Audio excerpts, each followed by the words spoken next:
This NFL Week 12 recap and Monday Night Football props edition of the Sports Gambling Podcast is brought to you by Underdog. Underdog's hooking up new customers. Play just $5 and get $100 in bonus funds when you sign up with the code SGPN. Hey, it's Peyton Manning, and you're listening to SGPN. Let's ride.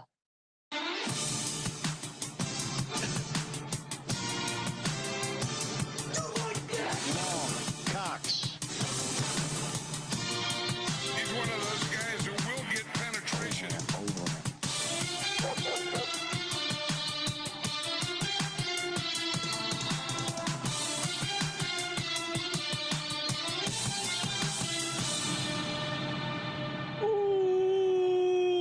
Welcome everyone to the Sports Gambling Podcast. I'm Sean, second the money green with my partner in picks, Ryan, Real Money Kramer. What's happening, Kramer? Not a good day for me. Yes. With it's weird because it was another one of those days where the side's not good. Yeah. But then I came in with some clear uppercuts of the bookie. First half parlay, bank. Feel free to hit the cash register sound. I did hit that, Ryan. John Mechie, anytime touchdown from the VSiN show, bank. The prop show was a slaughter for me. Hit Evan Williams to intercept number 9. Yeah, I did all right on props. Did not do well in the locks. 6 and 5 overall. So some of the stuff I bet on ended up working out. Even some of the, getting the Jets at plus 13.5. That was nice. But obviously, my Sunday, I live and die with the Philadelphia Eagles. Horrible loss to the hated Dallas Cowboys. They were up 21-0, and then just slowly pissed away the lead. Why don't we start there? Rip that Band-Aid off. Eagles lose the game. Dallas gets the win 24-21. Eagles do not get the cover. Phone line is open. I'm sure some of these filthy people in the chat want to talk about it, but yeah, tough loss for the Eagles. What was your thoughts? I know you were probably secretly rooting for the Eagles to lose, Ryan. Well, I mean, there's a whole nother disaster which we can get into on the situation where the field I was at had zero signal. Oh, really? Of any kind. It was it was not just me. It was a disaster. Anyway, so the Eagles game particularly, by then I had, I honestly thought that game was over because I was doing a lot of mixing of red zone and going back and forth between games. I happened to miss some of the Eagles updates. And so there was a point where I thought the game was probably near over. And I checked back in and I was like, oh dear God, what's happening here? Yeah, I mean the offense just 1-9 now when Lane Johnson. Good angle. I'm sure you were on the Cowboys then because no. It was something we talked about on the pregame show, so I was continuing a point. Glad to in case update the audience was here before and after. Pretty bad loss. Yeah, AJ Brown got his though, so that's good. Yeah, the Eagles had good passing stats, so I'm sure that the fan base that cares about that is happy. But yeah, I mean, to me, it's all about the turnovers, right? If the Eagles win the turnover battle, they win the game. They lose the turnover battle, they lose the game. It's a pretty simple formula. To me, the Saquon fumble was brutal. Certainly, you could, I guess, you could have some critiques for the offensive play calling in general, but second half they didn't get in the end zone. They didn't score any points in the second half. It was a pretty easy formula, and slowly the Cowboys chipped away, got back into it. Division game. It's tough to sweep the divisional opponent. They got the win at home there. Yeah, it's a game the Eagles, when you're up 21-0, you should win that game. Certainly blew it, but big picture, season long, still optimistic about this Eagles team. Sitting here at 8-3. Rams are 9-2, but they have the tiebreaker against the Rams. So all they need to do is have the Rams lose one of those games, and then they're back in the number 1 seed. And if it comes down to a playoff game hosted by the Rams in LA, I think that's a decent spot here for the Eagles. So can't feel good about having to face a zesty motherfucker and Caleb Williams coming up on a short week. Well, we'll get to that game. But I feel like we got to bring on our buddy Serial. He is here in the chat. I'm sure he wants to gloat about his Cowboys winning the game. And a lot of people would run away from this. Not us, Ryan. Not our show. Happily take Serial on here to talk. Cyril, what's happening, man? Oh, no, that the game's over. Hey, Sean, how's it going? Well, I mean, bad. The Eagles lost. What do you want me to say? I was really pissed. The Eagles lost that game. They're up 21-0. Should have won the game. The positive news, though, now he has confirmed that not talking to you works, so you don't have to talk to Serial on game days anymore. Serial, stop talking to me, and your Cowboys won't lose another game. So congrats. Cowboys won the game. You don't have your Kelly Green on anymore. Yeah, I took it off. Whoa! Why would I wear it after a losing game? I'm not stoked the Eagles lost the game, but again, not going to run from it, not going to hide. I'll happily have you on here. So say your piece. It almost happened exactly the way I called it. I called it 24-17 game and ended up being 24-21. You did call a game-winning field goal. Where I was will give you that. Jalen? I thought Jalen was there, not there the first time, and this time it was going to be different because they were both supposed to be there. I didn't see them. Did anyone? Did I miss them? Maybe he spit on someone again. Maybe Jalen Carter had a spat incident. No, I thought the defense for the most part played pretty well. They got put in some tough spots with the muff punt and with the Barkley fumble. So yeah, no, I again overall. It's the most fun. You guys got a running into the kicker that you should have never got. Okay, but then I mean, there's also plenty of other calls like that offensive pass interference on Devonta Smith when he was getting chucked by the defense. We can go back and forth on all the play calls. Because at the end of the day, you guys won the game. Hats off. Yeah, but it was good to hit that 20-1 too. I kind of shouted out earlier. Didn't get the tickle the pickle one, but we'll take it 20-1. I like the idea of there being a tickle the pickle parlay every week. Yeah, it's always a good one. But yeah, I just want to come in, say hi, Sean. I didn't talk to you all morning, so I just want to come in and just let you know I'm here. I'm thinking about you, Doug. That was very nice of him. Thoughts and prayers for me. Appreciate it. You guys are going to get destroyed by the Chiefs on Thursday. So I hope they ruin your Thanksgiving. Wow, that's petty. Cereal. It is petty. You're being petty right now. Well, of course. I'm dying. When have I said I've not been petty? Thanks for calling, Serial. Gonna hang up on that guy. Don't need to talk to him anymore. Serial, well done. So yeah, Eagles blew this game. Certainly, it was theirs to have. Should have won the game, but who do you blame? Like, who's the main? Is it just because it felt like the defense mostly played well. There was a couple bad plays that were tough to take, but all in all, it wasn't. Probably you're not blaming the defense. No, AJ Brown played well, so that it's hard. No, to blame AJ Brown.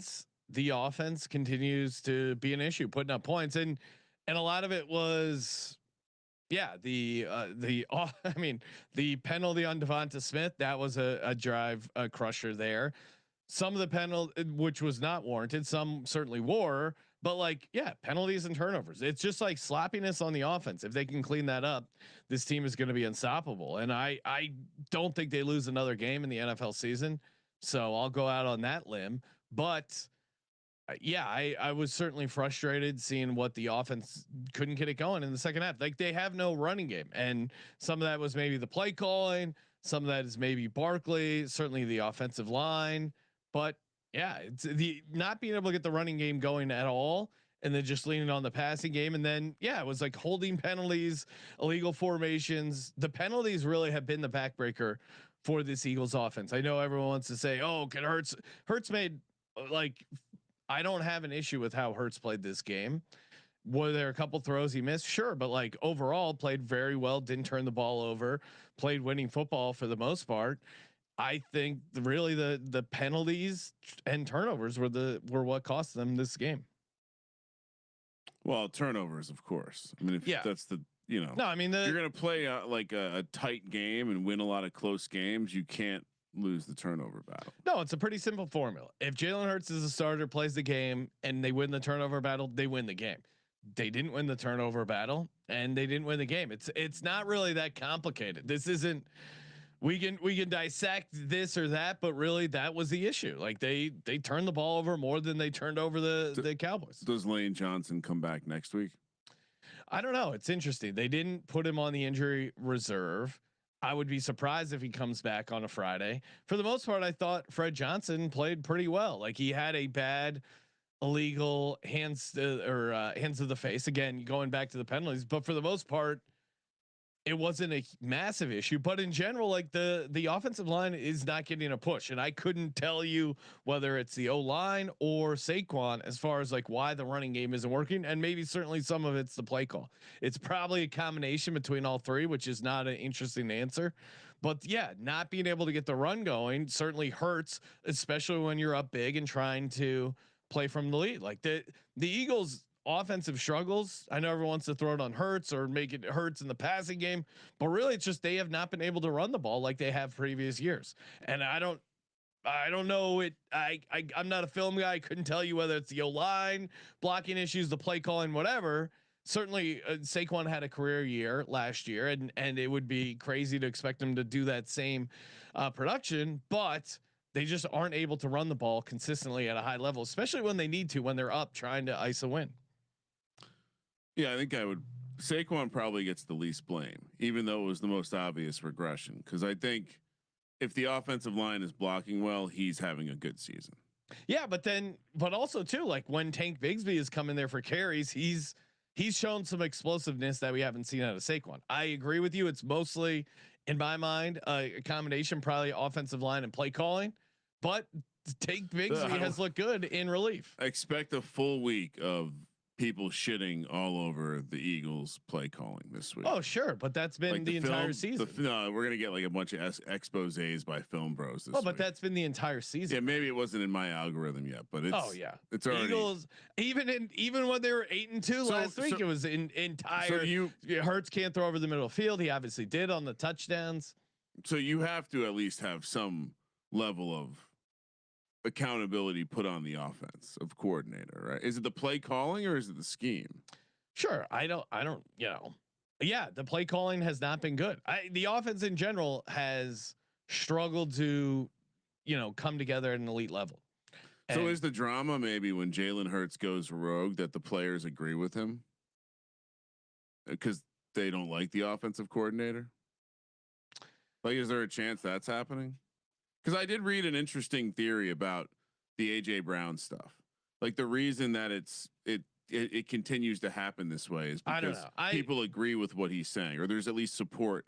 I mean, but again, none of that matters if Saquon doesn't fumble. No, I agree. But bringing it to the on the field stuff, when they're making an audible, is it because people are like, this play call's bullshit? I don't think so. I mean, when they've made audibles, I test when I saw them audibling, they were successful at that. No, that's what I mean. Well, like the players are on Jalen Hurts' side. They're like, yeah, let's get out of this play. No, but then you read your TMZ reports, Ryan, and everyone hates Jalen Hurts and these Carson Wentz 2.0. So you can't have it both ways. That the OC is the bad guy and Jalen Hurts is the bad guy. As much as I'd like to believe the idea that the team hates Jalen Hurts, in competitive sports, it's hard to hide that. I think if everyone hated him, there'd be a little, and maybe that's what's causing the offensive line issues, whatever. But if I feel like the team wouldn't be winning all these games if everyone hated the quarterback. As much as that's a funner narrative to have, but yeah, no, I was thinking about it as I was listening to that theory. Anyway. You don't see anything on the field that says there's legit drama internally. That is not the issue. My candid take would be that Jalen Hurts is a winner who struggles to throw the ball over the middle. Yeah, and the play caller, for whatever reason, seems to have tried to dumb down the offense for Jalen Hurts, and it's not working. And the offensive line is not, like, they're a shell of what they were.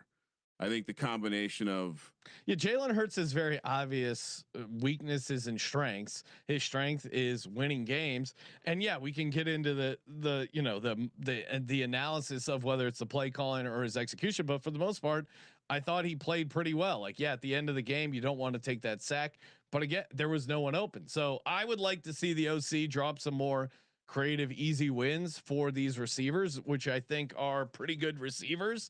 Devonta Smith got halfway up the ladder there in 89 receiving yards. I think that's the argument. I think the other side of that argument is the players who are dissenting at Jalen Hurts would like to see him be a little bit more aggressive because you have all this sick talent around you. Like, don't make a conservative play because you're worried that it might lead to a turnover when you have Pro Bowl receivers, Pro Bowl tight end, Saquon Barkley in the background. Yeah, Mike in the chat nails it. When when you're up, you're on the clock, and they just couldn't do it. Like, honestly, the passing game does not work.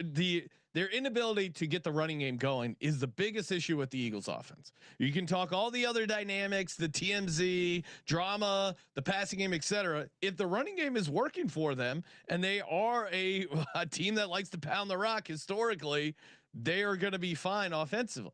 But they've struggled to get the running game going, and I think that is causing the majority of their issues. Most teams. So, and that's why the offensive line is the most critical unit on a football team. Yeah. So is it the offensive line? Is it Saquon? Is it the play calling? I couldn't give you a great reason. I certainly am not in love with the offensive play calling so far this season. I don't think you would benefit from firing your offensive coordinator in week 12. But yeah, no, it clearly is not working on the field. Yeah, we'll see. So they're undefeated from here on out. Yes. Okay. I'm calling it. Yeah, I like that. Call your shot. Ryan, we got to get to though the next game where someone owes someone an apology. The Cleveland Browns get the win, 24-10, and the cover as 4-point dogs. You said on the pick show you would apologize to Shedeur Sanders. Yep. If the Browns won, you have the floor, Ryan. Apologies to Shedeur. Okay. Road win, first quarterback to do it in I think 21 tries for Cleveland. 17 straight quarterbacks making their first start for the Browns had lost outright. Okay. So I had I thought that was a 20 stat. Maybe that was just first road games. Perhaps, yeah. Whatever it was a long time since a quarterback making their debut for the Browns did anything good. The things that I would apologize for that we said he would at least do: throw the ball down the field, gave Jerry Jeudy some chances, and they probably would have won by more if Jerry Jeudy didn't have that crazy fumble. Now I would say if you like those two throws to Jerry Jeudy, that was excellent. That's excellent. That's why Shedeur was a tantalizing prospect at times. Yeah. Now the touchdown pass to Dylan Sampson. Absolutely love people getting excited about this. It was unfortunate that his first touchdown pass was just a screenplay to Dylan Sampson. The most obvious. He threw it. No. I mean, like the most obvious thing that would be exciting for someone who didn't really know, but anyone else is like, yeah, 76-yard touchdown, Dylan Sampson. Looks great on paper. I thought, and again, getting a win, executing the offense well enough. Now 11 for 20. It went over his total 200. Take away the Sampson numbers. The alt numbers hit. It was like plus money at 150 yards. So those 3 plays accounted for roughly. Oh, there you go. No, I'm not throwing shade here, but I'm like that's what you like about Shedeur, big playability. Yeah. Now he had 3 big plays. The rest of the game, okay. I think a lot of people are coming out hard with he's a starter. He's a starter in the league. I'd do the Lee Corso there, not so fast. Well, it's one game. Of course. But where I would say, I'll say apologies to Shedeur and to the CU aunties and all the other fan groups of Shedeur Sanders. Hell yeah, they're living it up in Vegas. But as someone who's trying to be objective on the matter, Shedeur immediately getting arrogant as fuck on the post-game interview at the press conference. You're doubling down. You just played maybe the worst team in the league with a performance that should get everyone fired tomorrow. Yeah, Chip Kelly did get fired, so already started. Perfect. Yes, been doing some stuff for the family, so maybe not up to date. But did you? I mean, you saw the Shedeur getting super arrogant, right? I did not see that. Okay, really? Are you? I okay, didn't see his press game. So he said, post game. Couple quotes. One, that was with only 1 week of practice. Imagine an entire off season. A lot of people want me to fail. That ain't gonna happen. He went back to Imagine if I got a whole off season of practice. This is just the beginning. Yeah, if I was Deshaun Watson, if I was his advisor, I would advise him not to say that. But like, it wasn't even like he shred. Like, I'll say this though, Ryan, he won the game. I know. I can't. He had a couple. He had a couple nice big throws. Yeah, kind of more than you could say about Dylan Gabriel. Went on the road and won as a dog, which doesn't happen in Browns history. It's literally the side by side comparison of like low ceiling, high floor guy. Yeah. Versus very low floor but higher ceiling guy. Yeah, I'll admit that Shedeur I thought he kind of made a couple of nice throws. Again, my handicap for the Browns was I just thought they would dominate the trenches, and the Raiders' offensive line was just complete dog shit. I as much as you want to and be somewhat critical and skeptical of Shedeur, which I agree with long term, he certainly outplayed Geno Smith. Which is, and I think just Geno's probably cooked, man. Like I think the Raiders' offense is cooked, and he went down the way that Shedeur will go down in the games when he looks bad. He just held the ball. Yeah, he just held the ball, and it was you can't like, do my that God, with Myles Garrett. Myles Garrett is having a year. Yes, where like it's gonna be a year where his cleats go to the Hall of Fame because he's going to set the sack record, Sean, by multiple sacks. He has what, 6? He has 18 with 6 games to go. He's going to set their sack record by 5 sacks, maybe more. Shout out to the chat. D Bettis, legend, tossing in the super chat. What's that motherfucker up I'm going to say it because you guys can't say it. The fix was in. I knew the Eagles were going to lose when Buffalo beat KC, lost to Miami, blew out Tampa, then belt ass from Houston. Follow the money. No one had Dallas. So conspiracy theory from the sharps were all over Dallas. I'm pretty sure. D Bettis there. Oh, Brian, we have an insane amount of calls. All right, I'm gonna get to these. Really? Yeah. No, the Discord line is lighting up. Huh? Sports Cam. Wow. It's almost like they like your misery. Well, we'll get to Is that what they're here for? I would say your misery, but you guys probably used to the situation. Our friend from the Far East, Japan, joining us on the line. Japan, how we doing? I'm doing pretty good. Kramer, we hit the first half parlay, buddy. Yes, nice work. Hell yeah, we did, and it was a juicy one. It was a very juicy one. I don't know if you checked the DMs yet, but I've sent you a picture that is worthy of checking. Is it a sexual? What?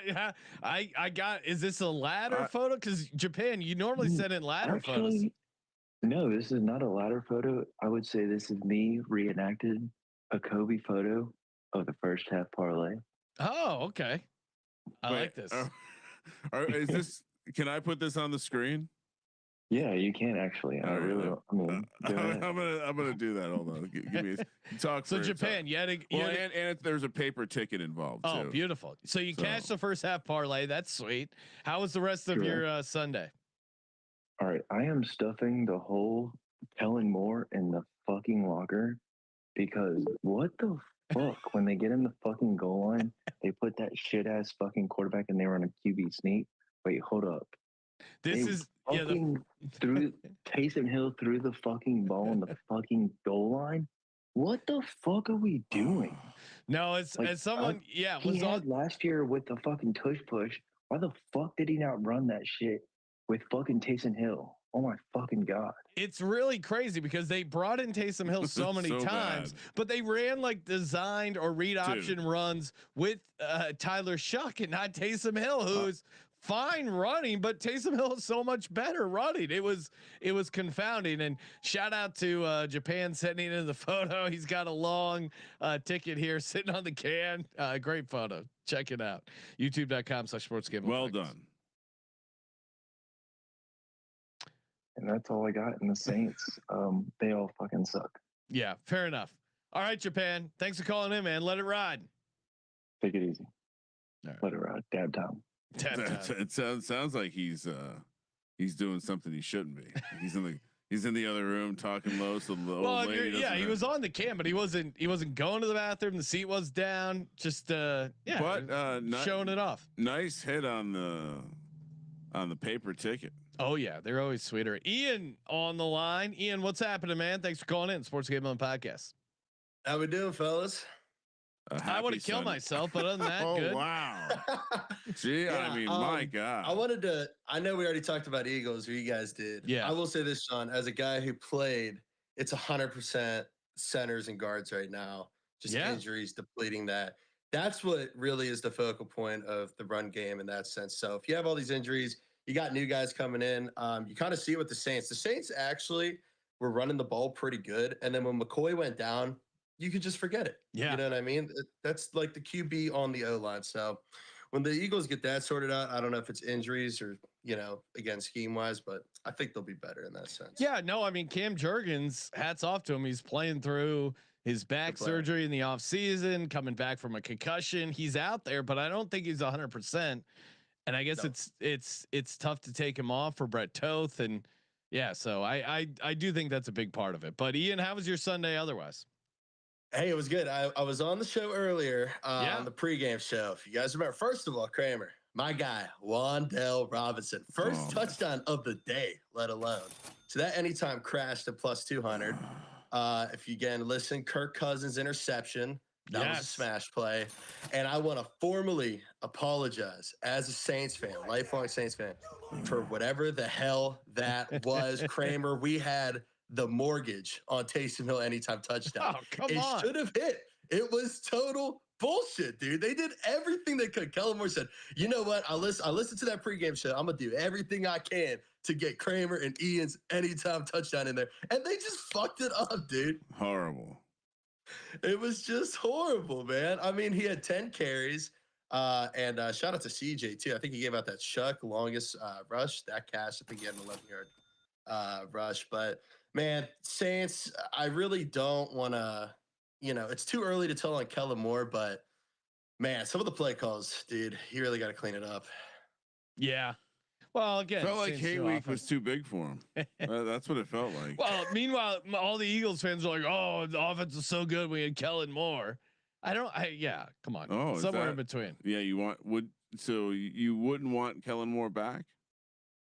Sure, but I don't think that's the issue. Okay. Yeah, I think Kellen. I don't want to say he's a little too in over his head. I mean, the roster stinks. They did have a good draft, so we'll see what happens. But other than that, man, it was kind of a weird day overall. I really felt the when CJ was talking about the simulation that Jags Cardinals game. It did feel like a fake game. It felt like he said, like the cameras pan. Okay, now we got to go. That's what it kind of felt like. I don't know. Something about the Jags and Cardinals are such like NPC teams. Yes. Great word. Great use of the term NPC. And thank you to the Saints defense for cashing a 9-1 defensive anytime touchdown. Sean, if you remember from the VSiN show, the round robin included Green Bay. They did not hit New Orleans and now San Francisco. So I have a fun little sweat. You have a live fun little sweat for Monday night. Nice. I appreciate calling in, Ian. Can I say one more thing? Sure. Real quick. And I just want to ask for advice. So I'm throwing Lamar in the locker. I have Jackson Dart on the bench of fantasy. Kramer, how are we feeling about next week? Jackson Dart return game.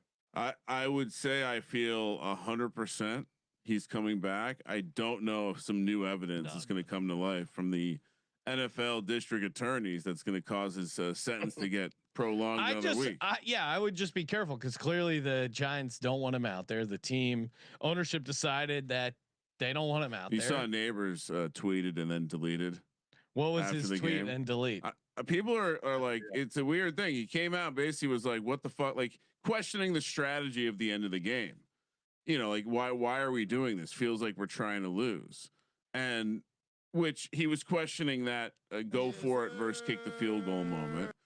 The analytics say that Kafka was right by a pretty wide margin. Now, whether or not you want to agree, but it's like he's watching the game and in real time, like a fan, screaming into his fucking social media device. I kind of like that. Okay, that makes me. And also, it doesn't matter because I already know he's boys with Jackson Dart. So yeah, I agree. Doesn't fucking matter. I agree with the Joe Shane Burner that said the coaches wanted him to play, but ownership said no, don't play him. Okay, you think Joe Shane's putting that out there? No, I think the burner.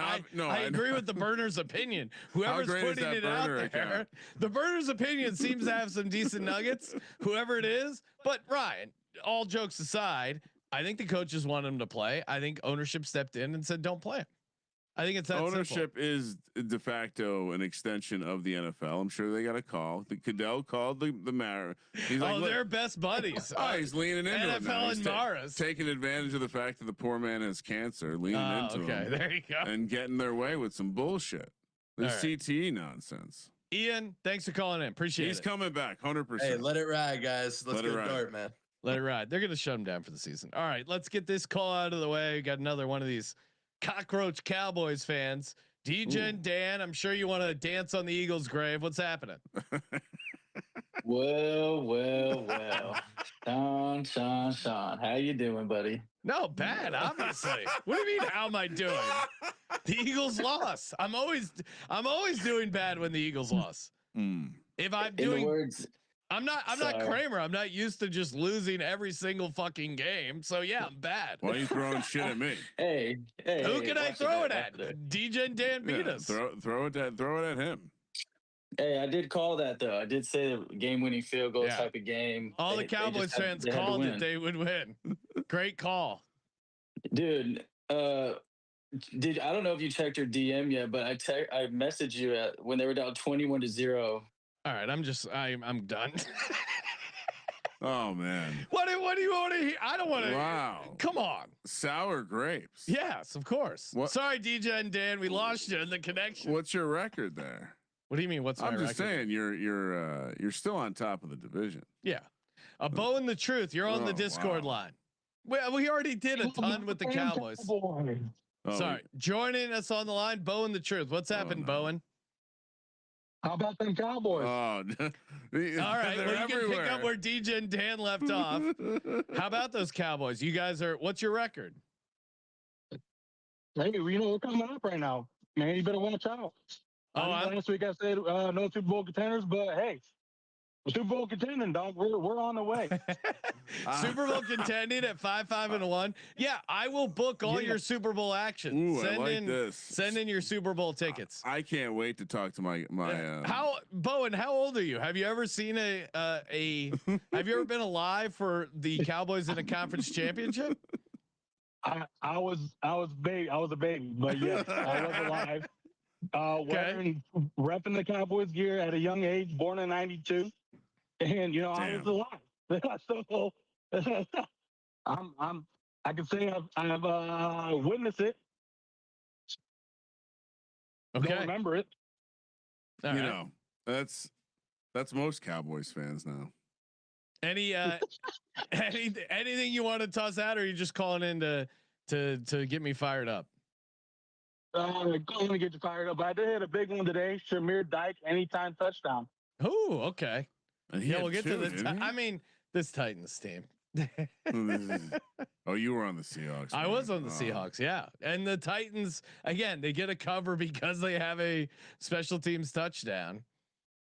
But yeah, Dyke is clearly his guy, and nice hit to you. What was the anytime paid? It was 600 plus 600. Hell yeah! Nice cash, man. Appreciate it. Let it ride, and worst of luck to your Cowboys. It's worst of luck. I think it's DK for the record, just to clean that up. I don't want. I know like 0.02% of our audience might be offended. Shout out to Novig. Head over to Novig. Whatever. Download the Novig app. Use the promo code SGPN. Oh, no. Get a nice bonus there. Spend $5, get $50 in bonus. It's a wild ride on the Novig. Novig isn't a Cowboys fan. Switch the switch. I may have shoved on the Eagles, but then I double shoved on the Rams at a nice juicy price over on Novig. Download the Novig app. Use the promo code SGPN. Spend $5, get $50. Novig promo code SGPN.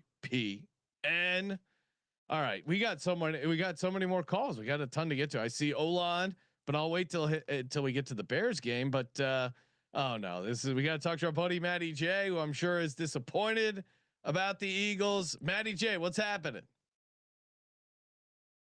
Can you guys hear me? Yes. What's happening? We got you. What? Well, I'm great, Sean. First of all, I love all of you. Hello, but this is gonna be a kind of a different side of me tonight, guys. I've never seen you. I've never heard you. We're gonna take it to the left. I've never heard you sad before. I mean, I'm great. Okay, the that's awesome. Cowboys just won the Super Bowl. Yeah, that is true. You see it? It's the greatest game of their lives.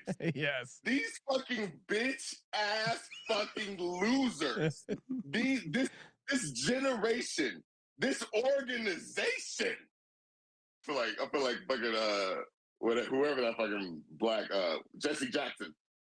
This fucking piece of shit fucking building of bricks that was built brick by brick, cocaine brick, by the way, cocaine by fucking Jerry Jones. I fucking hate Jerry Jones. I don't care what nobody says. Jerry Jones paid for that second half of the motherfucking game. You got me fucked up if you didn't see those obvious holes. Sean's not going to say it.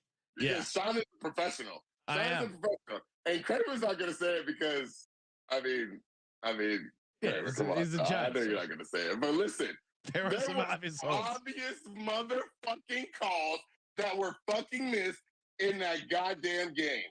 And I know for a fact had his old racist ass fucking hands on that fucking game, and I literally I am so fucking upset. But also, it's cool.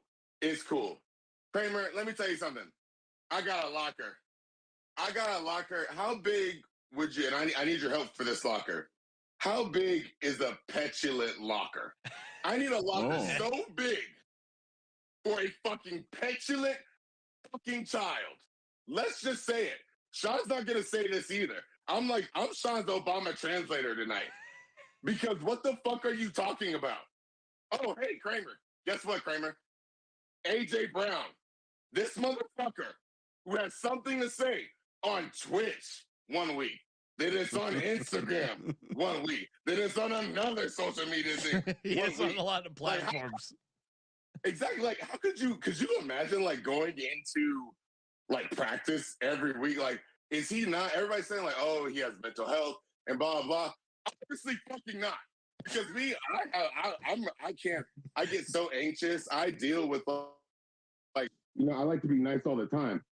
If I, on a weekly basis, had to be around dudes that I constantly, every week, I'm like, oh man, fuck those guys. And then I just come in the week again, like, oh, hey guys, what's up, man? What's up, man? I'm like, what the fuck is up with this dude? Like, it makes no sense. I'm sorry, and I really like to talk with you guys. I'm not trying to like, but bro, I am so fucking mad right now. Are you fucking kidding me? Like, literally, this is the reality that fucking AJ Brown wants for us. Mm-hmm. Oh, 110 yards for AJ Brown, but we fucking lost. If we throw to AJ Brown, we lose. Yeah, exactly. It shuts down everything, Sean. It shuts down everything. AJ Brown, he's great. He's always in double coverage. They're always worried about him. That's why Devontae Smith fucking eats right now. That's why Dallas Goedert is fucking eating right now. Saquon, hey, Kramer, I was on your side about Saquon. Saquon is looking a whole Barkley-ish right now. That's all I was saying. That's all I was saying. Hey, I appreciate him for what he did, but yo, this is the Saquon that I thought was gonna be here, and I know Kramer was waiting on this. And Kramer, I'm pretty sure you're right. You never know. He's gonna have a game. He's going to have a game. He just literally, what week is it? Fucking, we're already here. Fucking week 12. This dude has like, I'll be like, dang, bro. Like, but I know Saquon. So whatever. But it's just like, we're not getting a win with it. Like, we're not gonna win that way. Go back to the Titans and go do that shit over there. Because that's your mentality. All right, Maddie. Kick me out. Love you. Appreciate it. I'm sorry. I love you. No, you're great. Maybe I love you. I'm leaving. I'm sorry, guys. One love, Maddie. I too love mental health, but I did enjoy that line about going back to the Titans and doing that shit over there. Shout out to James watching our show over on Facebook. He keeps saying, "When are you doing the apology? When are you doing the Shedeur apology?" And I let him know that Kramer, we did that early up top. Should I apologize again? Just for James. Shout out to James. Dear Shedeur Sanders. Yes. I'm sorry. There you go. Good luck in the rest of your career, where you may never win another game. Wow, that doesn't sound like the most sincere apology. I just can't wait for. I haven't looked at Josina Anderson's account yet. Oh man, it's got to be a gold mine. Yeah, she probably went through a couple sets of sheets. All right, there's a lot of games to get to and a lot of calls. I'm trying to catch up here with everyone. We got to talk about. It's not safe to call in tonight.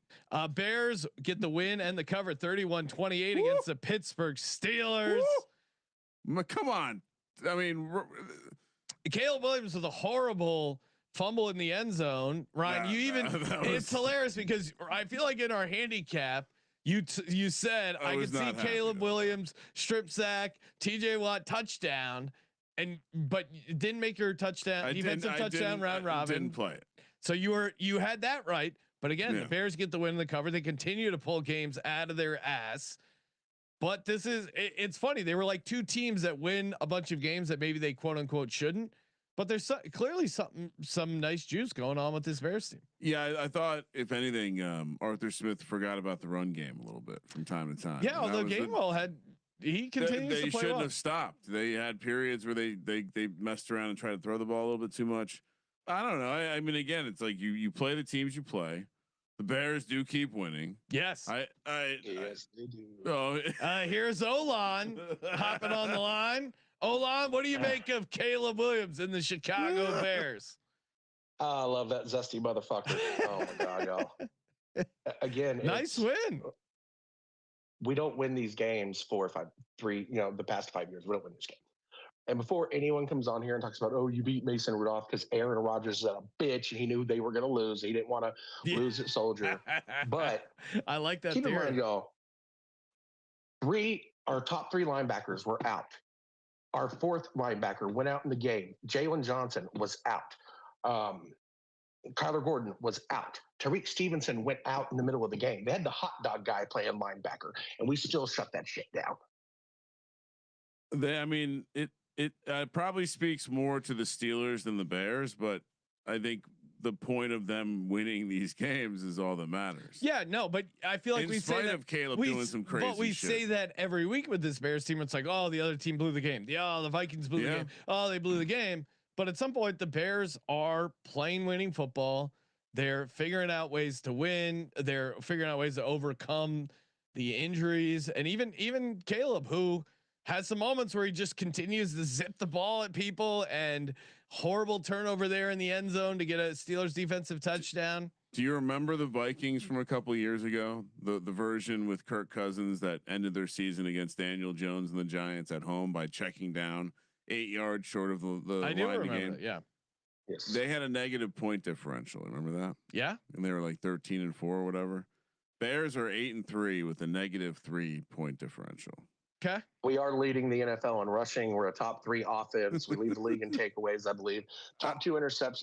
Can we talk about Nahshon Wright and that interception? It's his 5th of the year, tied with Kevin Bayard. They're the top 2 pick getters right now in the NFL.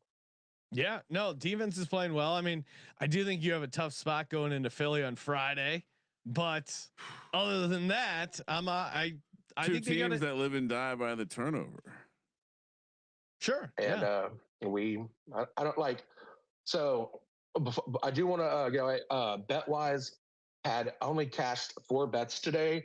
Browns money line, just because I was like, I figured Myles Garrett would do exactly what he did. Kramer, Japan, you're welcome. This is the first time all year I didn't tail the first half parlay, which is why it hit. And I cashed Rams -7, and then I put a $50 bet on Cowboys +3. And I swear to God, dude, halftime, 21-7, I'm going to the beer store to get dinner for my wife. And I start thinking about the game. And Cowboys had those 2 drives where they fumble, turn it over. And I bet the Cowboys money line +600 when they were down. Sorry, your connection's breaking up, Olan. Thanks for calling in, man. But seriously, man, hell of a game. I'm excited about playing y'all because I think it's going to be a test for us to see really where we're at. Eagles are a great team. I'm happy I won the money, but at the same time, it's like we're going to play a pissed off Philly team the day after Thanksgiving, which I mean, we'll see what happens. But this has been such a good season, man. There's no like other than the Rams, there's not really a dominant team. Like who would have had the Patriots, the Bears, and the Colts leading their divisions after Week 11? Every team has a flaw. Such an awesome season. Every team. Can we talk about Jameis Winston catching a touchdown and stiff arming the fuck out of that Lions DB? Yeah, we got to get to that game because that was a crazy. I was told the Giants didn't have a receiver one. Maybe Jameis certainly is. And the craziest part is that they had a return guy at receiver throwing the pass. Jameis is the most exciting man in the league by a wide margin. His anytime hits 2 weeks in a row. And yeah, was that one of the most athletic? How was Russ starting for this team? What was Dable doing? Yeah, but that very. I mean, Jameis looks pretty live. Jameis could start in the league. Yeah, for the New York Giants. Hey, Olan, thanks for calling in, man. Appreciate it. Yep. I know y'all got a lot of calls. Happy Thanksgiving. Sean, you're my boy, except on Friday. Fuck the birds. Let's go, Degen. Smash the like, man. There's 100 people in here. We only got 13 likes. Come on. That shit. Let's get those likes up. Get your bongs. Get your dab rigs. Love, peace, and hair grease. Good, better, best. Never let it rest. Be good gets better. All right. Love it. Olan has a bunch of catchphrases. Putting lyrics out there. All right. Yeah. Why don't we get to that game? The Giants.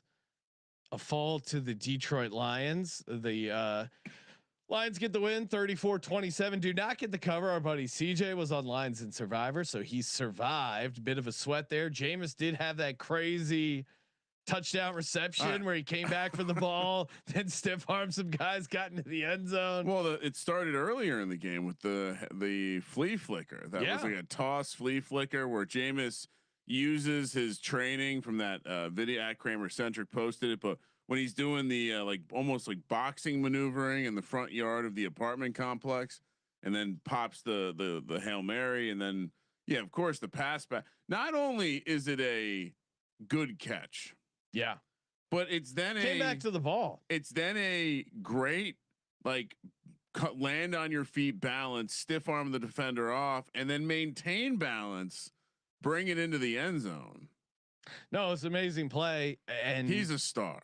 And he's a star. The Lions finally don't cover after a loss, but they do get the win. They had a nice streak going of the straight up wins, and for the most part ATS. But Giants came in there live, played pretty good. Last 2 weeks against the Packers and the Lions. I mean, Jameis had them very much in the game.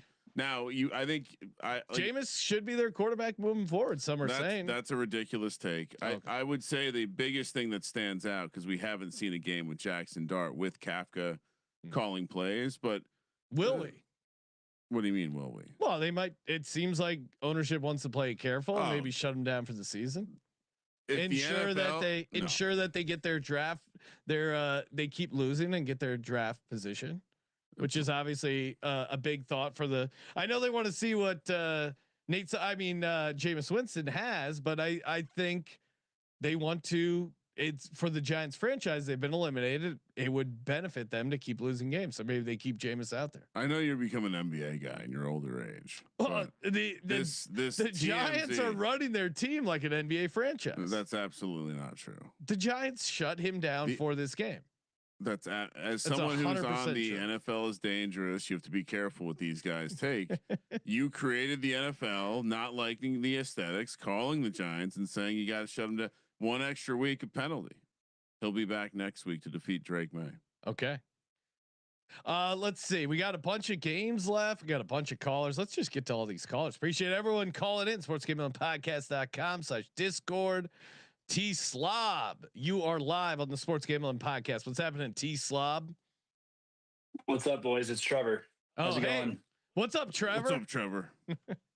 It's time to officially fire the Gannon. Oh no! Yes, let's talk about this game. Your Arizona Cardinals, they fall to the Jacksonville Jaguars. We called it on our show at 3, so it was a push for us, unfortunately, because I feel like it was -2.5 for the Jags most places. Both teams did their best to lose this game, but unfortunately for you, the Cardinals outdid them, and so you're putting the blame on squarely on Gannon here for the loss. I was going to propose a trade to you, Sean. Kellen Moore for Drew Petzing. What do we think? Yeah, sure. Fire away. Yeah, I mean, I would take it any day. The Cardinals lose a game where Trevor Lawrence did his best to give you that game. He threw 3 interceptions, including one for a touchdown. Or wait, did he? Or was he like down on the one? Is he leading the NFL now? Oh, he's in the mix. He's in the mix. Who's leading? Have you looked recently? I gotta pull it up. I got a couple tickets. Sorry to interrupt, Trevor, but who are you putting in the locker for this game? Gannon, right? He clearly blew this game. Petzing. I mean, why are we throwing it to a 4th, 5th string wide receiver, Xavier Worthy? I mean, shit, the guy hasn't gotten the ball the entire season, and we're trusting him with the game on the line. And I think that's our 5th or 6th game that we've lost by less than a touchdown or at least 3 points. So overall, though, betting wise, I had a hell of a week. I started the day with a Mechie first touchdown, 30-1. Nice. It's beautiful. Jets plus 13.5. And then, man, quite the sweat. Bengals, KC money line.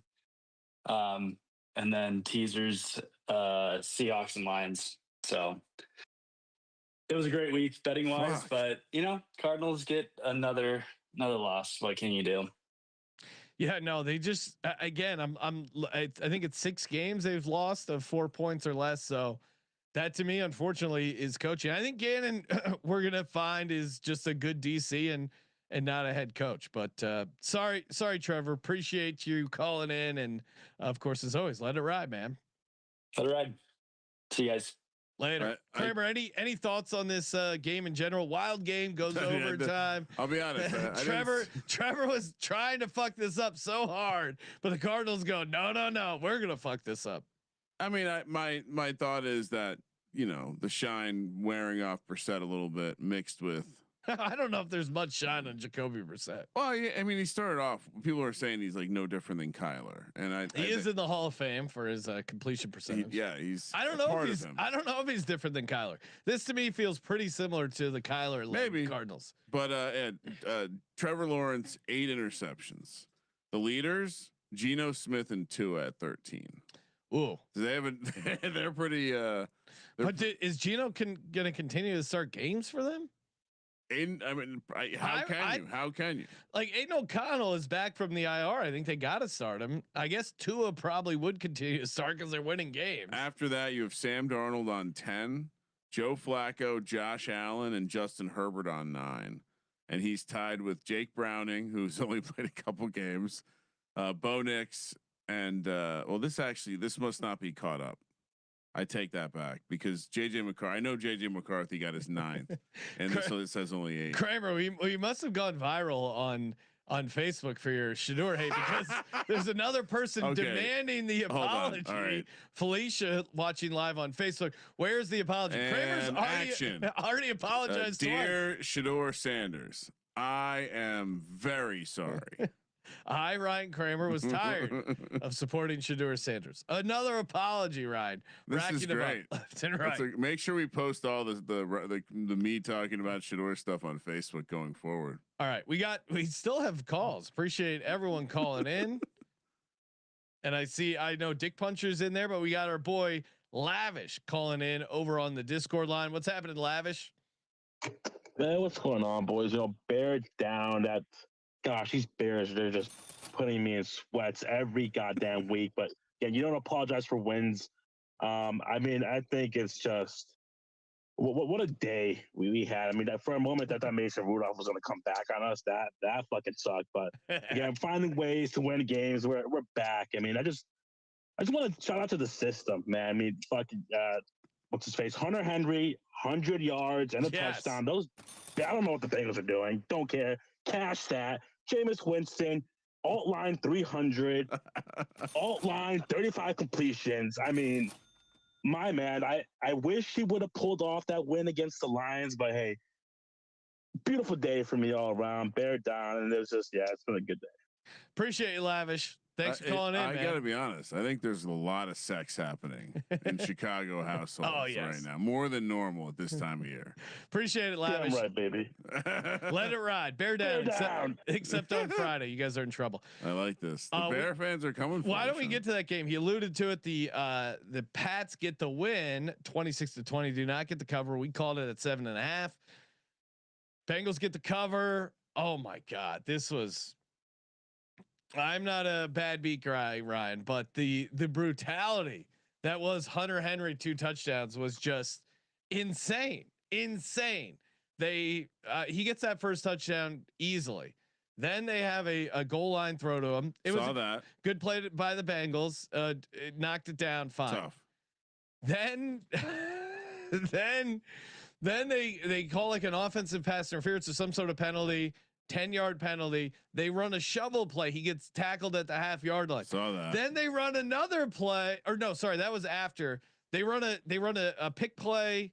He gets wide open. Mac Hollins gets called for offensive pass interference. They drop him back 10 yards from the 1-yard line to like the 11. They run a shovel pass to Hunter Henry. He gets tackled at the half-yard line.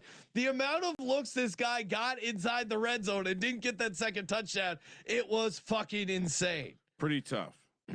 Very brutal. I don't know if you can't really have a brutal beat on a 2 touchdown play, but my God, that was so fucking frustrating. It was the other side of the Loveland 2 touchdowns earlier in the year. where I got very fortunate on that one. Did not get fortunate here, but like you said, Hunter Henry did have a massive game. Just keep playing the. Any tight end going up against the Bengals, 115 yards, 7 catches, and 1 touchdown. Didn't get the 2. Should have just laddered the receiving yards, but his receiving yards over. I gave out on the prop that obviously cashed. It was this was just kind of the Bengals kind of hanging around. The Drake May pick 6 probably was the difference maker in the spread, but definitend was the difference. It was a horrible throw, or someone did something wrong on that play. Yeah. I think some miscommunication. That was a pretty bad. Being on the Patriots, that was a tough pill to swallow. All right, let's get through a couple of these games. I see Dick Puncher is on. I'm sure he wants to talk about the Packers, but going back to Thursday night, which we haven't talked about, Texans get the outright win against the Bills, 23-16. Texans defense played really well, turned over Josh Allen, got a bunch of sacks, and AFC South is up for grabs around. Who misses the playoffs, the Chiefs or the Bills? I kind of think both teams get in. Yeah. But then I don't know who that third team is. The NFL is going to make a call. I'm very up to date with the AFC wildcard race, watching all the afternoon games with Decker, rooting just specifically for the Chargers in the wildcard race. Not to go, did you, any moments where you scared Decker today? No. Okay. Did he leave before the end of the game? He did. Yeah. Oh, wow. No, it was just me by myself drinking a shit ton of whiskey, firing live on the Eagles money line, and it didn't end well. Jets get the backdoor cover, I guess. They were kind of always hanging around in this game. Ravens had a chance to cover late, kicked a field goal, 23-10. Breece Hall had a chance to get in there, and he fumbled right on the 2-yard line there. But Jets cover the 13.5, as we called it. Ravens win 23-10. Never in doubt. Kind of an ugly. It was definitely in doubt watching the game. When I left, it was never in doubt. I had a moment of panic because I thought I had it at 13 and was super pissed. I luckily had the 13.5. So. Oh, wow. Nice one there. Nice job. Other than that, not a lot to report here. Although I think this Ravens team is not amazing. Is Tyrod better than Justin Fields?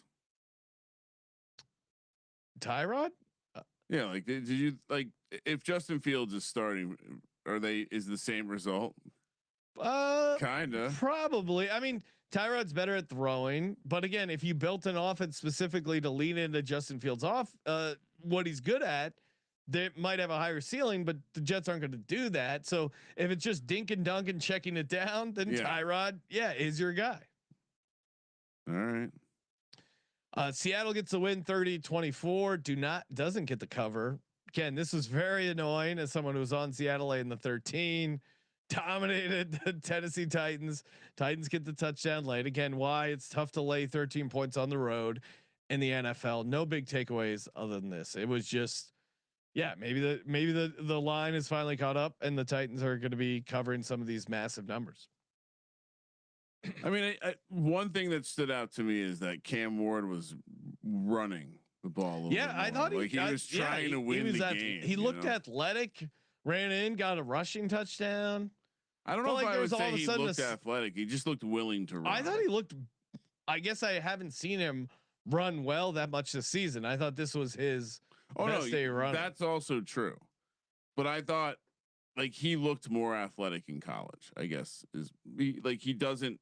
When he runs around, he doesn't look like a guy being athletic on a football field. He looks like a guy that you're like, get down, don't hurt yourself. Yeah, I didn't have that feeling watching him today. I thought he looked good. Running the ball. I thought he looked good, but I thought he also still doesn't look like the athlete he was in college. I thought this was like a bright spot of like, okay, this is like kind of optimistic. And he had 37 rushing yards, had 33 last game. So maybe he's finally deciding to run a little bit here. A little bit of fuck it. Just, make a couple plays here. Also, yeah, special teams touchdown. Yeah. Oh. And where was this last year, Titans? Where instead of getting special teams, or instead of allowing special teams touchdowns, all of a sudden they're getting special teams touchdowns. It's been kind of a weird outlier there. Packers get the win 23-6. They get the cover. JJ McCarthy continues to look horrible. Although I would say this about the game again, I was on the Vikings. Unfortunate there, maybe probably getting a little too cute. But again, like Kevin O'Connell, their 4th down play was horrible on 4th and 1 early. Just decide to run it up the middle, and then they muffed the punt at their own 5-yard line. So, other than that, maybe they get the back door here. They certainly didn't play well. JJ McCarthy is such trash. Oh, the interception he looks really bad. The 6-1. I've never had an easier. I don't play the interception props a lot. Shout out to Easy. This feels like the kind of thing he would give out, but hitting an interception prop because you knew he was going to at some point give a safety an opportunity. Joining us on the line, Packers superfan Dick Puncher. What's happening, Dick? Thanks for hopping on. Yeah, condolences to each of you on your games. Although Ryan, you guys, I mean, Giants cover. God, I knew not to get my hopes up. Ryan's been dead for a long time, but I'm sure he appreciates. I mean, when you guys first of all, at the end, that last sequence at the in regulation, and you throw it on 2nd down, and then you don't just take the field goal on 4th, oh my God. Oh so that was an interesting sequence. That was the neighbors had the same reaction as you, and again, I think it's interesting to see how much the analytics basically say that you got to go for it because if you kick the field goal either by way of kickoff or missing the field goal, you're going to give them better field position, and they go down and win by 1 instead of tying it and going to overtime and seeing what happens from there. So I just feel like going to overtime with them in that situation, you're going to lose. And specifically knowing how your dumbass defensive coordinator has called the end of games before. I mean, we didn't even get into it, but the idea that Dexter Lawrence wasn't on the field for the first play of overtime, and the reason was it was a player rotation. Get the fuck out! What are you doing? Yeah, they were mentioning on the broadcast hey, he was saying warning, they're rotating players. No, and he's like, why is Dexter? Before Gibbs runs that touchdown in overtime, he's like, why is Dexter Lawrence not out there? I have a real issue with Dexter Lawrence not being out there. Also the first play after overtime, you're rested, right? That's what I mean. Yeah, why wasn't he? He had a long rest between the end of the game and overtime. Yeah, he's clearly been dealing with. There's either an injury or something going on that they're not telling people about because he's been dialed back all season. Anyway, Packers were easy. I regret not locking it up. I said on the program that it was close to a lock. It was It was the one bright spot in my paper tickets where I got severely kicked in the nuts. How are you feeling about it? I mean, Jordan Love looked okay. I liked what I saw for the most part out of the Packers today. I will say the play calling got very conservative late in the game, which I hope if we get a lead like that against the Lions, we will not be like, I mean, there was a sequence where it was just, we got the ball in great field position and it was just run the ball 7 times in a row. And then that's it. That's the drive. Like we need to, they even commented early in the game, like, yeah, it's kind of a weird offense this year. The Packers seem extremely committed to the run, far more so than most other teams, even though they're below average with the run. Like, but in the passing game, we're great, and yet we're way too committed to just running the ball when we should just be letting Jordan Love do his thing. Even though Emmanuel Wilson did a great job today. Yeah, I think they saw JJ McCarthy and goes, you know what? We're up 2 scores. Let's let JJ McCarthy beat us. And that wasn't going to happen. That's the vibe I got from watching the game from someone who had money on JJ. If this was the only game where we were acting like that, then yeah, I can understand that. And I hope that that's the case and that, you know, when we're going up against a more formidable team, it'll be, the play calling will be a little different. But I will say, shout out to the freaking defense. I don't know if you guys saw this. Do you guys know the total number of yards the Vikings got in the second half? 9. -1. Oh, man. -1 yards in the entire second half. They're bad. Yeah. I was trying to dig up all the, I thought I had bookmarked them. Like, somehow got lost, but all the Vikings fans yelling at me and all that drama. This does not look good. And where are these Vikings fans who go, oh, we're talking so much shit about soft benching? Yeah, no, he was benched, and it could be a hard benching. Max Brosmer could be around the corner here. What is the way they handled their quarterback situation one of the greatest blunders? It has to be. It's the other 2 guys have their teams basically in the playoffs already. Yeah, the one guy who was leading them last year is doing the same thing again this year. Like, why did you let him go? I can understand letting Jones go, but like, what the hell are you doing? You thought JJ? Like, I'm a Michigan man. I watched all of JJ McCarthy's college games. He was good enough at throwing the ball like catchably. Like, he could throw catchable balls. But in the NFL, you have to lead the guy correctly. You have to throw into tight windows. And JJ never showed that to me. I mean, like, he did good enough for what he had to do there. Nothing has ever shown that he could do what Sam Darnold did last year. And I'm picking up from Dick Buncher, who's a Michigan guy, kind of, he doesn't want to fully torch JJ McCarthy. And it was funny because we were watching with our buddy Decker, who kind of was rooting for JJ McCarthy because now he's a Harbaugh. I go, Decker, where are you at with JJ? Yeah, like all of a sudden he had like an interest in this Packers Vikings game. I'm like, why do you care, Decker? And he's like, yeah, no, I love it. It makes Harbaugh look better if this guy sucks. I was like, what? All of a sudden you're invested. It's like the Bill O'Brien, Christian Hackenberg situation all over again. Well, and I forget who brought it up. It was the broadcast or something. The other thing, and Vikings fans have said, like, well, you know, we needed the cap money to spend on the defensive tackles, et cetera, and we couldn't afford to pay Sam Darnold. You can always afford to pay a quarterback. That's obviously a lie. But what was missed is, what if they had Aaron Rodgers at $10 million, a very reasonable price that you could have afforded, and Aaron Rodgers with this offense in a dome with those receivers certainly be in the mix here, winning a couple of these games. I guess if you believe in the young quarterback, that you're changing the programming of the quarterback room by signing Aaron Rodgers. Yeah, but the thing is that he was injured all of last year, so you don't know how much to believe in. I listened to a couple Vikings podcasts, and those guys were saying at the time that exactly what Sean was saying to do: bring in Aaron Rodgers and have him for this year, and see what you have with JJ. You know, backing him up. But also, I think that would have been very smart. And they think they'd be doing great this year if they had Aaron, and I think they probably would be.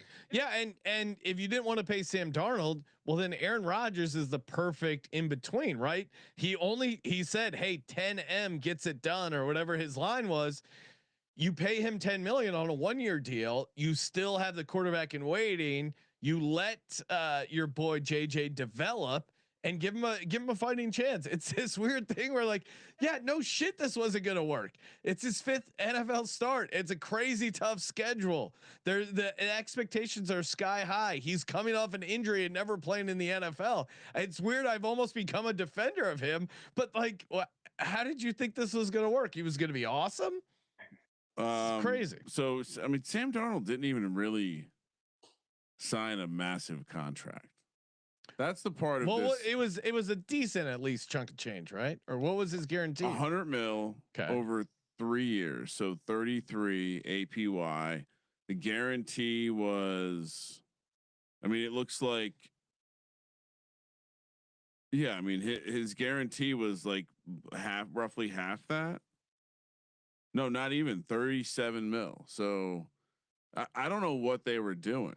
Yeah, they want it. I don't think it was about the money. Now the fans might justify it. So yeah, 50. So there's 37 million remaining. 55 million. It wasn't about the money. It was, we drafted this guy high. We got to play this guy. This is his time. That was my read on it. If you want, there's why you don't reach. I mean, there is something to, and Jackson Dart falls in this category, but there is like like once you go out of the first, 10 picks in the first round, if you're drafting a quarterback, the failure rate's so much higher because there's probably something about him that makes him not a guy, potentially not a guy. And yeah, so I guess you don't reach on that kind of guy. But Kevin O'Connell's arrogance, that's the part of this that takes the biggest hit. And Vikings fans are now wanting him to be fired. Well, it's to give up play calling duties. Like, it's funny because his whole thing is like, hey, I take these trash quarterbacks, I make them good. Meanwhile, like the one you drafted high is the one you've struggled. I mean, Josh Dobbs is higher ceilings than JJ McCarthy. Sam Darnold, he's rehabbed. And I've seen John the tweet. Gruden. He's very John Gruden in like his quarterback. Well, or even Shanahan, fetish, who does a good job at making bad quarterbacks decent, but he's struggled to do that. Obviously, here with JJ AM, something in the chat says you could tell the vets are losing patience with the guy. Yeah, like just eye test watching this Vikings team. You're losing kind of a decent locker room around him. You can't play a quarterback that everyone knows isn't the best quarterback. It's tough. But Justin Jefferson has had it. Like he's very clearly had it. He's a good teammate. He's so pissed. But he's like biting his tongue. He's doing a good job of not exploding. Appreciate you calling in, Dick Puncher. Oh, real quick. Yeah. Just to the Bears. I actually want to say something like positive about the Bears because I find it amusing that they're in first place. But I let me just say this: the Bears are currently 4-3 when allowing 23 or more points under Ben Johnson this season. All right, 4-3. The previous 10 years, when allowing 23 or more points, they were 6-82. Like it's hilarious. It's coming into this week, right? They were already, I mean, basically we all held serve this week in the NFC North, but coming into this week, they're in a division where the three teams, we have three teams with a winning record, right? The Bears had no wins against any teams with a winning record. They have a loss to the only team in our division without a winning record, and they have the worst record in division within the division. And somehow that team is first place in the division. It's just a wild, like, statistical anomaly. But I shout out to them. They are in first place. I do have a lot of skepticism regarding it, but we'll see what happens going forward. Oh, they're definitely not winning the division. I would bet. I guarantee. I mean, they can't. I'll look up the odds. There's no way they're favored to win the division. They weren't coming into this week, so but that probably factored in Steelers might, although they were favored. Yeah, I don't Green know. Bay plus 130. Yeah, Green Bay plus 135. Lions plus 165. Bears plus 270. Wait, Bears are the long shot except for the Vikings. Vikings are 300-1. But that's a pretty good price. It's a pretty good price. Anyway, Dick Puncher, let it ride. And shout out to Nate Dogg tossing us a super chat. Always appreciate that. YouTube.com/sportsgamepodcast. A little tip jar here saying Kramer needs to apologize to Shedeur again. His other apologies weren't sincere enough. LOL. I cashed on the Hunter Henry receiving yards. Thanks, guys. Hello, Shedeur. I'm sorry. And shout out to Vikings fan Kyle, who's showing up in the chat. I know I'm late and you probably talked about it already, but JJ McCarthy is so bad, very depressing. Yeah, I feel for Vikings fans, even though they all were up my ass the entire offseason. I do feel for you because they're in a shit situation right now. So, all right, a couple rapid fire games. I see Catfish Dilly, legendary caller on the line. We'll get to him in just a second. Real quick, Chiefs get the win week 23-20 against the Colts. It's a push. I wish I could have bet, and I'm sure I could have, obviously, but I didn't think to do it. Chiefs win exactly by 3 and push this because that's what this game felt like. They were just hanging around the entire game. Goes to OT. You knew they were going to win, and they pulled it out of their ass. I guess there was like nothing too surprising in this game at all. They continue to struggle as the play gets or the field compacts on offense. That's a good point. They've had some nice it's better when it's like right in 1st and 20 almost is their time to shine. Red zone they've struggled. I don't know exactly what it is, but yeah, I mean, and then on the other side, we very well could have been talking about a Daniel Jones pick 6 to end this game. There were a couple. He's trying, man. He's trying. He's so close to. It's like the moon is full. He's turning. We're watching him turn. AFC South's getting interesting. Colts 8-3. Your Jags 7-4. Texans 6-5. So it's a wide open division right now, and they play each other a bunch. Yeah. Jags are not dead to win that division. No, they're. I have division futures on the Chiefs, probably dead, but the Lions, the Bucks, the Jags. I think that's all the bulk of them. That all very spicy stuff coming up over the next couple of weeks. Jags Bucks parlayed division. Yeah, no shock. Chiefs win, and obviously they're going to crush the Cowboys on Thanksgiving. Yeah, let's knock on wood there. They haven't crushed anyone. Atlanta Falcons get the win. 24-10 as an outright dog. This was a very ugly game. We already kind of hit on it with the Taysom Hill stuff, the Tyler Shuck red zone stuff, crazy play call, and just weird, wacky, super ugly game. Kramer, any thoughts? Terrible game. Fuck the NFC South. Yeah. The Falcons now cost me 2 weeks in a row. First, me going with them and them just bending over and spreading their cheeks. Darnell Mooney finally got a big play with Kirk Cousins of all people. No, but this was all about the Saints. Just complete ass. Yeah, Saints offense ass. Saints is a favorite. Tyler Shuck not rookie of the year. 30 of 43, 243 yards with 1 interception. But if you watched it, it was clearly. And he led the Saints in rushing yards with 22. That was kind of interesting. Sean, you remember we talked about rookie of the year this morning? Yeah. And the odds completely changed from this morning. Now T-Mac is the favorite, even money to win rookie of the year. Really? By not playing. Ibuka down to plus 340, Dart plus 380, Tyler Warren plus 650. Does that make any sense to you? Because if he has a big game, I guess they're projecting that he's going to have a big game. They're 7.5 point dogs. That doesn't make sense. That would change that much. Did Ibuka have a terrible game? I know they got blown out, but it just shows you no one wants to win this offensive rookie of the year. Yeah, so it kind of makes me like the Tyler Shuck more. Keeps Jackson Dart in jail, costing me a 5-figure payout on a rookie of the year ticket. And I'm going to do the Barstool thing. Go down to the NFL offices. Chain yourself up. Roger, we got to talk. Last game, the Rams get the win. Obviously, the cover 34-7. Pissed I didn't lock this up. This was easy money. So the Bucks are cooked, huh? Well, I mean, Baker's arm is dead. Well, he's been playing through a lot, and then clearly jacked up his shoulder. But they're still 6-5, tied for the division lead. We'll see what the Panthers do. But I think there's a chance they get into the playoffs. But the defense really, and that was my handicap, was the defense I thought was really bad. The benefit is that they have the Cardinals next week. Yeah. And then Saints, Falcons, Panthers, Dolphins, Panthers. They have some winnable games. 4 division games left. The 2 non-division games are a home game against the Cardinals and a road game against the Dolphins. But Baker has to get whatever's wrong with Baker.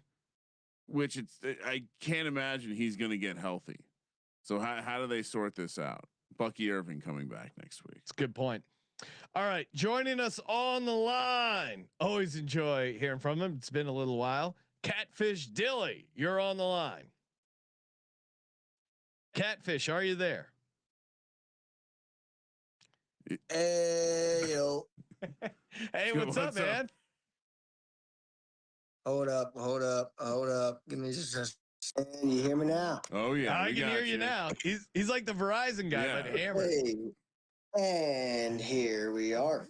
Okay. First thing I want to top this off with here. DK Metcalf plus 185. Anytime touchdown score. Okay. Let's refer back to Mike Evans here a couple of years ago. He just a little old woke thing we call martingale. Keyword, punch that in, martingale play. Okay? Mike Evans a couple of years ago, martingale played. Don't know the statistic. Don't really care. It was profitable. It will draw you a profit. Metcalf. DK Metcalf / Evans. Same thing. Plus 185 touchdown score today. Let's go. You guys still hear me? Oh yeah. Okay. like your system play on DK Metcalf. The motherfucking dang cast a touchdown almost every bet. Here we are. What are we in? Week 11? I don't even know. I'm drunk always. Okay. Okay. So week 11 and or ish plus 185. Give me some feedback. What do we think? What for Metcalf? Anytime touchdown plus 185. We're in week 11. He's got one almost every week. So you just want to keep incorporated him in the rush game today. So you want to just keep doubling your bet on him to have an anytime touchdown for the rest of the year.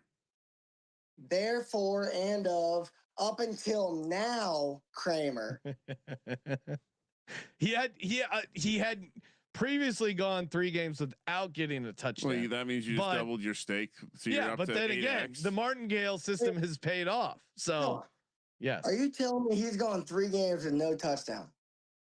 He is in fact saying. Yeah, well, the Colts game, the Chargers game, and then the Bengals game, but he got in here. Yeah, so you only had 8x on it, and so now you're back in the black. Oh yeah, and he had gone on a previous. I mean, he had 4 games in a row earlier on in the season. I like your system, Catfish Dilly. It's like martingaling the roulette wheel. Systems are in place for a reason. I'm not gonna lie. I did not know he was 3 games without a touchdown. Okay, well, with a martingale, okay, if you want to do as Martingale did, 3 games is within means. Okay, Yeah, so no, you're fine. I'm highlighting how the system's working. Yes, it's working. Hold on though. Do not cut me off. I have a whole bunch of notes here. Okay, Can you hear me now? Yeah, we can hear you. Got you. Okay, first of all, Olan came on and he used the B word against the Rodgers. Okay. I was not a Rodgers backer the whole beginning of the year, but we're talking Mike Tomlin coaching Aaron Rodgers. We have 2 games versus Baltimore. I know as a Bears fan, you're not looking against Steelers' schedule, okay? But we have 2 games versus Baltimore. We need Aaron Rodgers for both of those games, okay? So, yes, Caleb Williams was absolutely the underlying factor with Chicago today, okay? Yes, he played absolutely phenomenal. I believe 6 wins. Actually, let me redact that statement. Redacted. That's funny. Ryan, I thought I was drunk before the show, but Catfish Dilly's helping put it in perspective. Sorry. He's doing a great job. Redacted. Keep going on Caleb Williams. Okay, I will keep going. Caleb Williams was like 5-1 going into today with like 2-minute drives, last minute game fucking deciding wins. Okay. So today they were like, I don't know. It was kind of close. Steelers were bringing back came down to a field goal. Okay. I'm a Steelers fan. Damn it. I'm a Steelers fan. All right. Tell me something, Sean. Yes. Tell me something. Well, you know, Okay. What do you want me to tell you? He's a Steelers I fan. want you to tell me that the beer drinking, liquor drinking podcast. What's that called? What old fashioned football? Old fashioned. Damn it, Kramer. Old fashioned football. I am sipping on some Willet right now. I highly recommend Willet. Small batch. Delicious whiskey. That podcast that Kramer said, listen to it. Hell yeah. Okay. Hey, Dilly, we got it. We got to go. Well, I love hearing from you. Have a cold one. Do a shot for me. All right. You know what? Fuck it. Go ahead. Hey, well, all right. No. Jalen Warren still even money today. Okay, for a touchdown. Jalen Warren even money today. Plus 120 as high as. All right. One more thing you can toss out, and then we got to go. You want some hockey picks? Sure. Subscribe to the Hockey Gambling Podcast. Over 5.5 in the Lightning game tomorrow with the Flyers. Okay. We got over 5.5 in the Devils game tomorrow. We have the Panthers on the money line tomorrow. Let's go. Fly guys, looking good. All right. Thanks for calling in, Catfish. Hey. Love you. Love you. Let it ride. All time. I gotta be honest. It kind of reminds me of that. I think it's like a city hall meeting where there's like the crazy guy in Charlotte with the helicopter flying around. I feel like Colby always plays. We don't get that as much with Colby not in the office. Well, shout out to Axel highlighting the guys plugging all the great shows on the Sports Gambling Podcast Network. Download the SGPN app. You get the NBA Gambling Podcast, Old Fashioned Football, Bottom Line Bombs, the Hockey Gambling Podcast, obviously the College Experience. So many good shows, Ryan. All for free. Hey, use that promo code HOLIDAY, 25% off everything in the merch store. And yeah, look at this. I see a lot of people getting a bunch of gear, and it's not if you're watching live on YouTube, we have all our funny holiday gear. But again, everything in the merch store from now until I decide to tell Jake to turn the code off. If you guys keep ordering, we'll keep it up. Holiday is the promo code, 25% off everything. Very easy gift, or just treat yourself there. 25% off. And Making Bacon pointing out also NASCAR Gambling Podcast. There's so many free picks, free podcasts. SGPN app get you covered on all of it. Kramer, let's get to our Monday Night Football props. What do we got? Now I'm gonna have to watch that helicopter. I'll say this: all-time performance by the callers. A great amount of callers, good calls, a nice mix of drunken callers as well. Super energetic with Maddie J. This is an all-time performance by the callers. I agree, but you're slightly disingenuous by you because you did hang up on two of those great callers. Which ones? Well, the Cowboys fans. Well, that was great. Lively callers. Yeah. But it's a little confusing because you hung up on them. You got rid of them. So they weren't great. They were mostly great. It was great callers and then a couple Cowboys fans. Yes. Well, obviously. And Cyril didn't get hung up on him. No. He made it to the end. We had talked so much Cowboys and shout out to DJ you didn't Dan. want to keep talking about it. Well, there's only so much you can do. It's fair. Okay, Kramer, what is your first prop for Monday Night Football? I'm just going to give you two to start. Okay. George Kittle over 56.5 receiving yards. George Kittle anytime touchdown plus 130. Okay. Yeah, I mean pretty simple formula. It's a guy who's back in the Panthers here. I am a little bit worried about their linebackers, and we'll start there. Christian McCaffrey over 45.5 receiving yards. Now I know he's coming off a game where he only had 40 receiving yards, but man, he's still 9-2 to the over. I get it. Maybe it's a quarterback thing. Their offense was quote unquote working last, and it was all back, but he still got 40. He's had 40 plus in every single game. 45.5 receiving yards seems really, really low. I don't have a strong take on McCaffrey for the. I mean, there's a revenge game aspect to this. I don't know if that even matters. I think I can't trust his rushing. I can trust his receiving. Clearly he's a big time receiver. I don't trust him. I'm with you. And our buddy Rosenberg, he liked the under rushing attempts for Christian McCaffrey. I think was stay tuned to the propcast. He gets mad if I leak any propcast picks. Again, another great reason to download the SGPN app and get access to the propcast. But stay tuned. He might be on the McCaffrey under rushing attempts. I'll toss out another one. Brock Purdy's throwing an interception, right? Really? Yes. Yes. And you're getting it at nice plus money here. He's had 3 games so far this season, 4 interceptions, 2 interceptions in 2 of the games.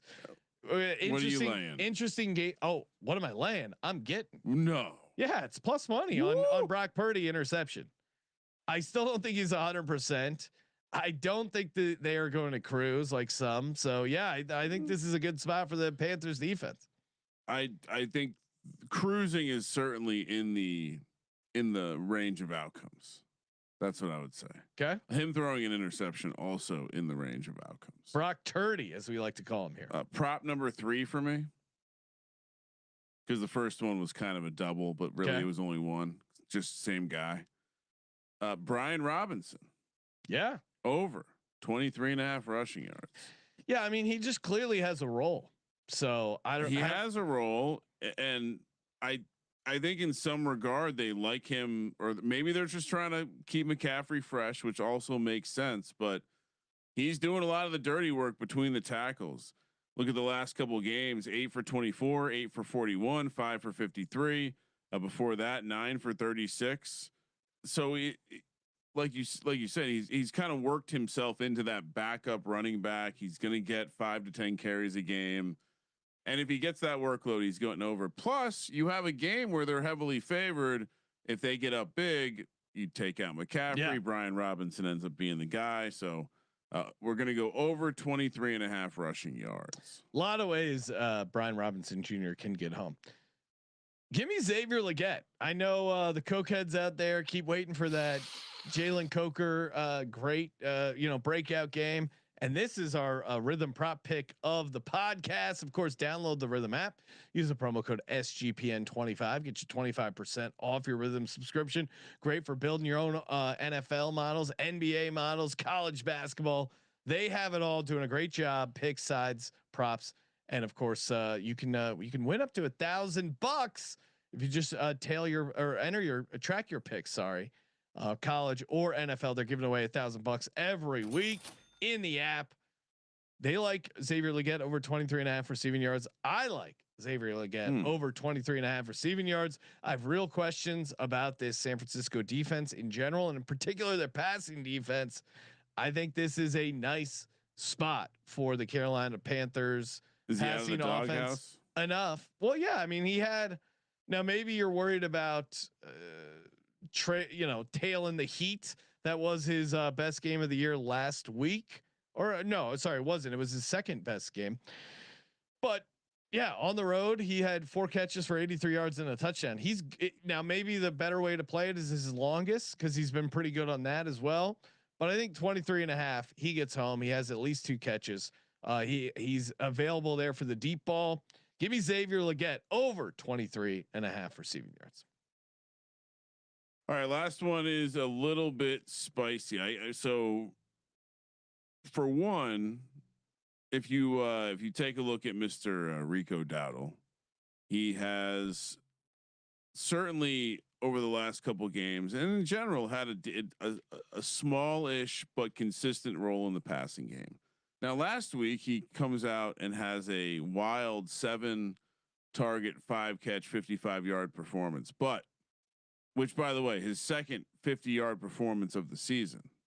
The last one was in that revenge spot against the Cowboys. I'm taking his alt number. Okay. For him to have another 50-yard game in the receiving game is plus 650. So we're taking Rico Dowdle to have 50 or more receiving yards. Now, you take a look at this Niners team, and they like to your point, they've been not great against a lot of components of other teams' offenses, but specifically, they have allowed some running backs to do work in the passing game. In a albeit blowout performance, the Cardinals running backs had 11 catches for 55 yards.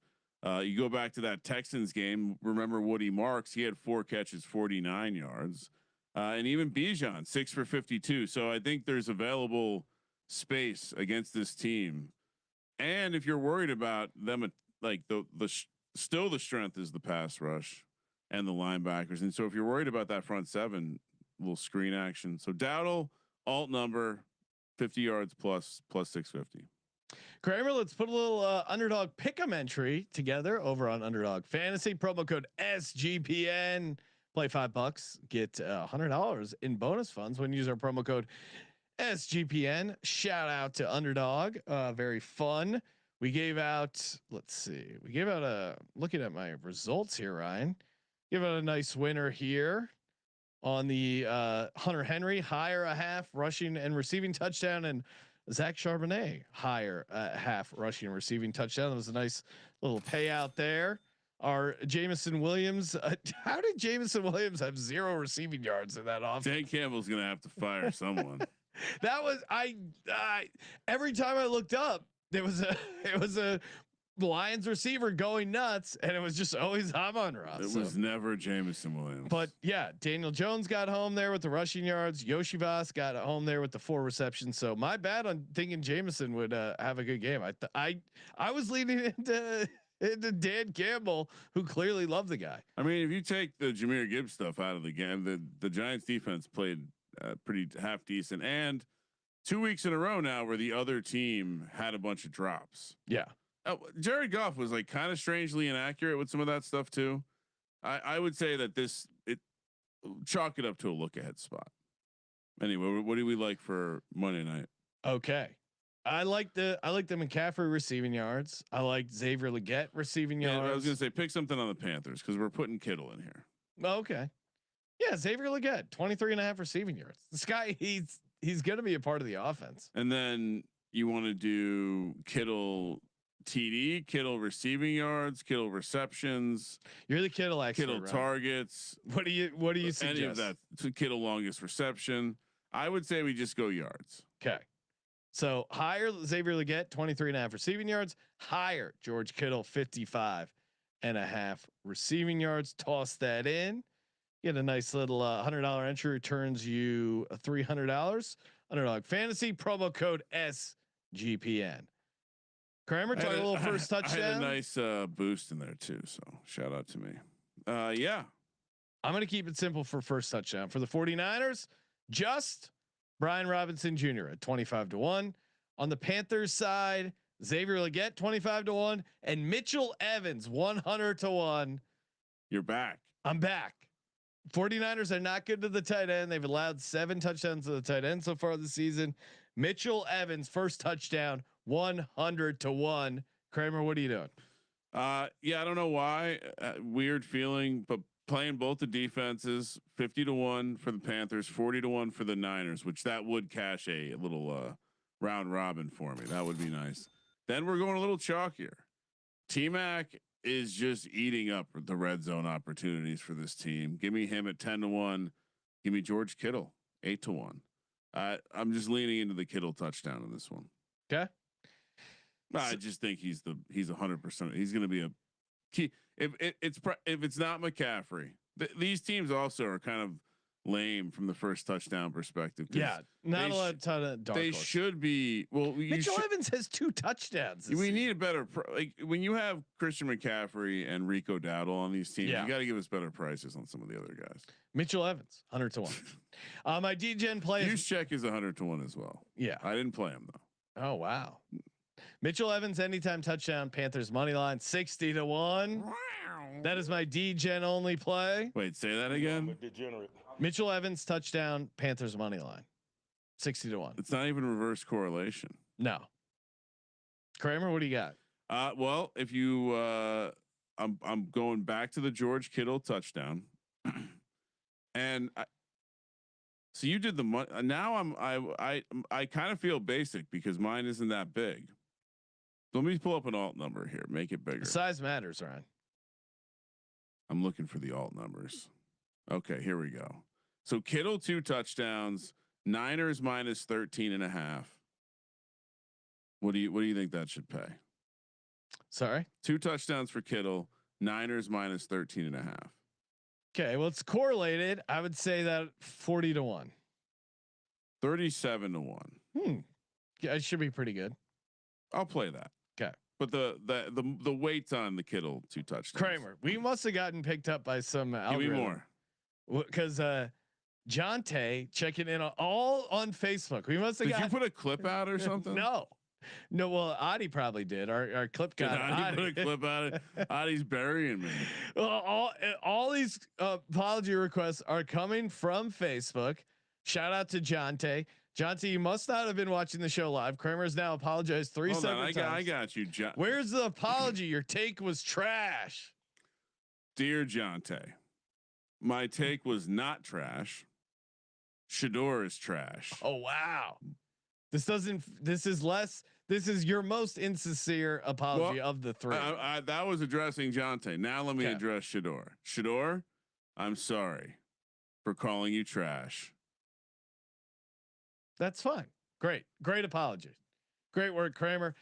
Kramer, Dilly is still on the line. Should I bring Dilly back to close out the show? Does he have? What does he want to say? Something? He probably doesn't. Does he have more notes? He probably doesn't care if you apologize to Shedeur or not. Dilly, Catfish Dilly. Do you want? You raised your hand again. Okay, I don't think he's coming back. Okay, he did.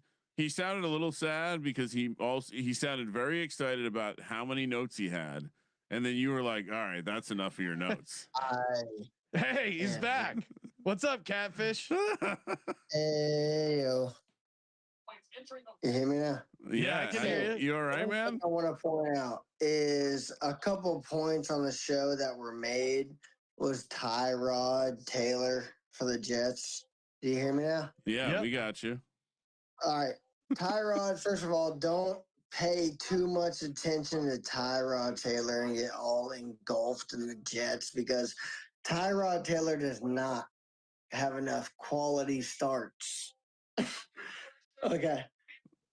Yeah, no, I think you made a mistake. Sean. Now, I have a question for you and Kramer specifically. I did not make a mistake. What's your question?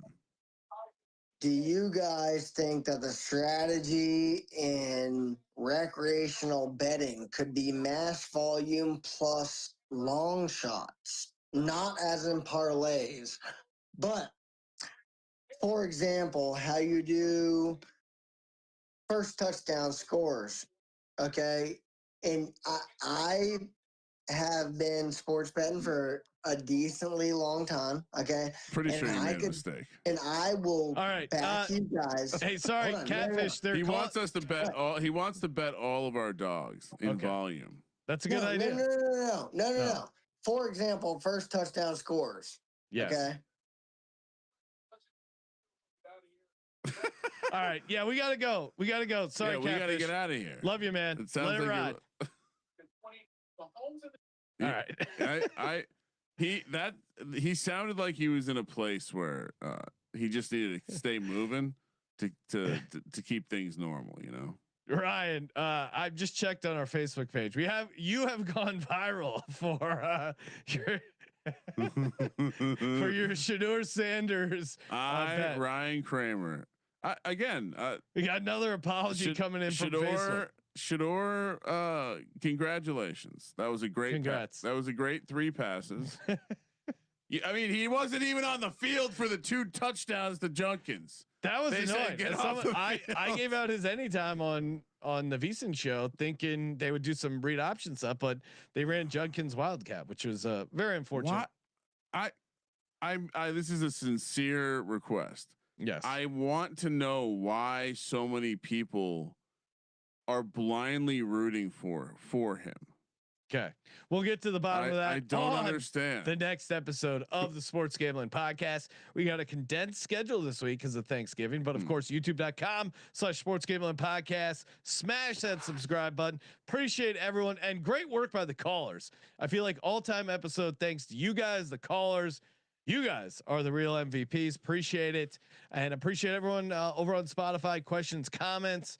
We'll appreciate the 5 stars over there, and telling a buddy, telling a friend, even if it's sharing Kramer's Facebook clip, whatever it is. We appreciate you guys spreading the word about the Sports Gambling Podcast Network, and of course, as always, thank you for participating in the Sports Gambling Podcast. For the Sports Gambling Podcast, I'm Sean, second the money green. He's Ryan. Free Jackson Dart. Kramer, let it ride.